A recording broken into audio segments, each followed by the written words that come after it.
Hi everyone, so I'm here with my reading rundown of July. I actually only read 4 books this month.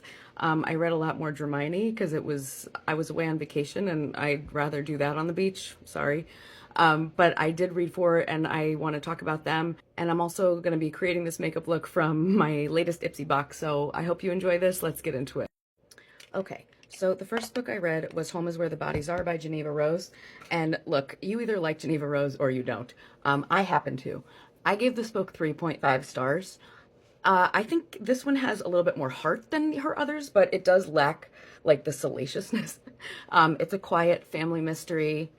A missing father, a dying mother who whispers a mysterious thing on her last breath, the siblings who barely speak having to deal with the fallout. If you like a 3-star thriller, you'd probably like this, but I don't know if it'll stick with you very long.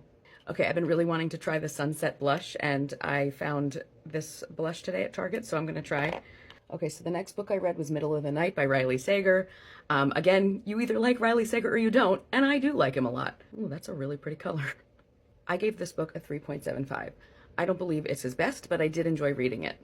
Okay, it kind of blended together, but you can see the sunset. I got this little blush drops from Ipsy. I want to try this out as a highlighter. I was excited because this book took place in my hometown of Princeton, New Jersey, but disappointingly, it could have been set anywhere. I'm not convinced Riley's been to Princeton, except on his latest book tour. That being said, this quiet, sleepy little neighborhood thriller was well constructed, and it did what it was supposed to do. There were some plot points that bothered me. Without giving spoilers, there's a twist that happens about his wife that really felt left fieldy. Also, don't get me started on the adoption stuff. As an adoptive parent, I cringe sometimes when that stuff comes up. The strength of this one is really in the characterization of these neighborhood kids. You do kind of fall in love with them. I like how they seem one way at first, but then, they turn out to not be so black and white. It's, that was nicely done. I recommend the audiobook of this one because Santino Fontana is good at what he does. And there's also this plot device of a security camera app that like pings toward the main character's phone whenever there's movement on his property. And those audible ping, that gave me delightful shudders. So I recommend that. The other 2 books I read this month were both on the New York Times 100 Best Books of the 21st Century list.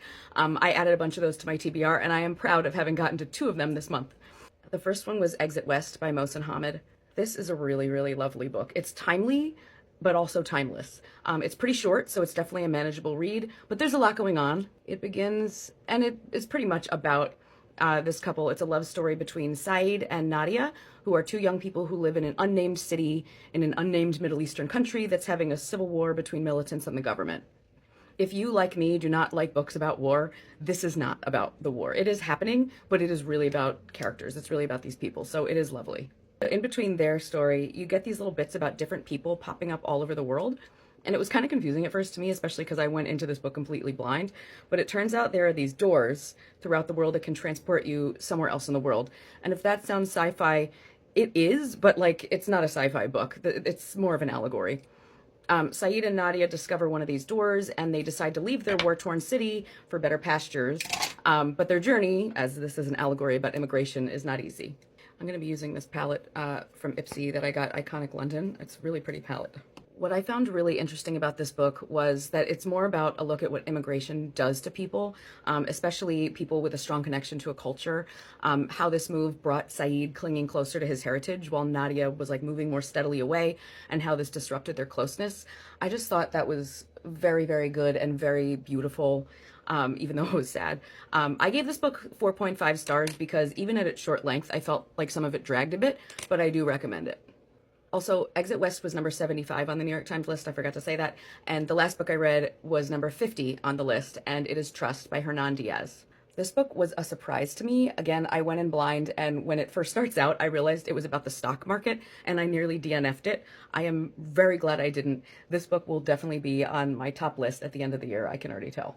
What a supremely, cleverly, carefully constructed novel that, yes, is about the financial world, but I feel it's really more about humanity, gender roles, and also, more specifically, the precariousness of public perception around a person. Also how those perceptions change the way, like, people actually behave. So this book is in 4 parts. The first is supposed to be an excerpt from a fictional book by a fictional author detailing the life of a Wall Street genius named Benjamin Rask and his wife, and it takes place around the time of the crash of 29.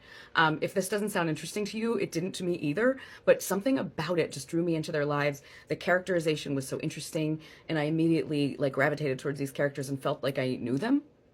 Okay, so the second part of the book is an excerpt from a fictional autobiography of Andrew Bevel, who is the person that the fictional book about Benjamin Rask is ostensibly about. This part of the book was the least interesting to me, as it was an arrogant white man detailing both his lineage and then his intelligence and prowess with finances that led to his success.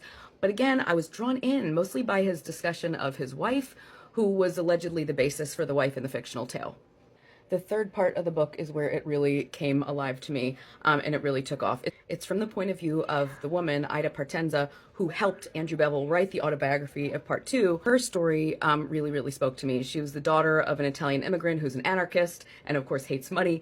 So her taking the job with Bevel is like a rebellion. Her section really begins to poke holes and shed light on the man and myth that is Bevel, and both previous accounts of his wife. It's just really interesting how she starts to kind of see connections between herself and Mildred, the wife. That was really exquisite. Finally, the fourth part is actually Mildred Bevel's diary. So we're getting her actual words detailing her last days before dying of cancer.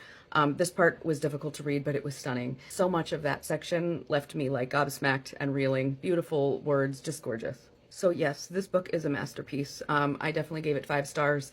I feel it deserves to be higher on the New York Times list, but whatever, it's worth the read.